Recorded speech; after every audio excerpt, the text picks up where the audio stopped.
All right, this is a basic overview on our advanced features. So a lot of you want to know how to basically turn off and on items and units in the system, and so this is how you do it. So advanced settings.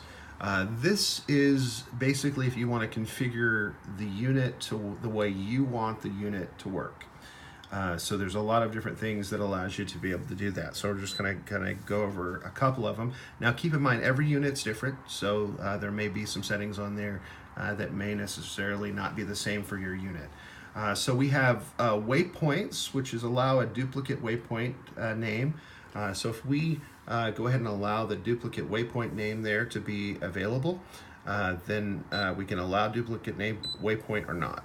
So as we close that, hardware, enable sticker backlight. Some of you have sticker backlights, basically brights up and says Lowrance. It's really beneficial if you have inside of a hull and you're trying to see things. So if you want that light to work, then that's fine. If you want it to turn off, you can as well. It's basically hardware settings. User interface.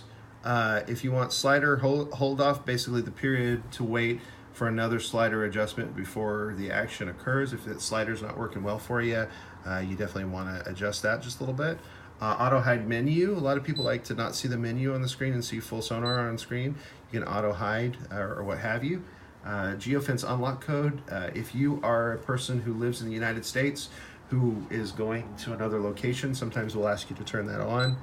Long press duration basically means if I'm long pressing something, the tap and hold duration of the long press, how long it's going to take before I hit my power button, how long is it going to take for me to turn off my unit.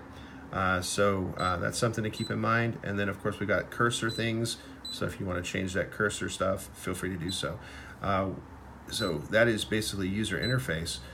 Sonar features are features of sonar, spotlight, structure scan, vessel, or radar. As you can see, we have spotlight scan. Some of you may remember the spotlight scan. If you have a spotlight scan, I would turn that on because that allows the features. This page really allows the icons to show up.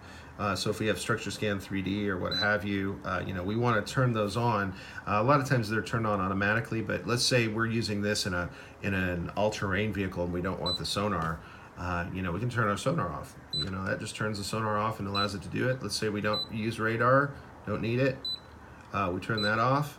Let's say we're not using a sonic hub, so we want that audio server to be shut off. We're not using an autopilot. Nope, I don't want to do that for right now. Let's say we're not using Go Free. We don't want to use those features. We're not interested in trolling motor support. There's a couple of different other things that would be available there for you. So just turn on or off at will, and we will have that available for you. Time zones. If we want land buffer, the distance between the land at which the time zone changes from the land time zone to the sea time zone. Not a lot of you will use that, but it's available there for you. Fuel. Do we have fuel flow sensors? If we don't worry about it. Internet service allowed.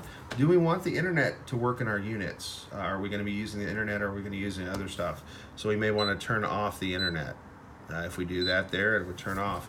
If not, we want the interval to check downloads from the Go Free shop for hours. We can do that. We can change that to 2 hours, 3 hours, 4 hours. And that basically, ladies and gentlemen, is our advanced settings. So if you have any questions about this, definitely let us know. Just to show you again how you get there, if I quick press my power button, I go to settings, and then I go to system, and then I go to advanced. I see my advanced settings there. If you have any questions, definitely give us a call, give us an email, or definitely check out our website at Lowrance.com under the help and support tab. A lot of your questions are answered there. Thank you so much. Have a great day.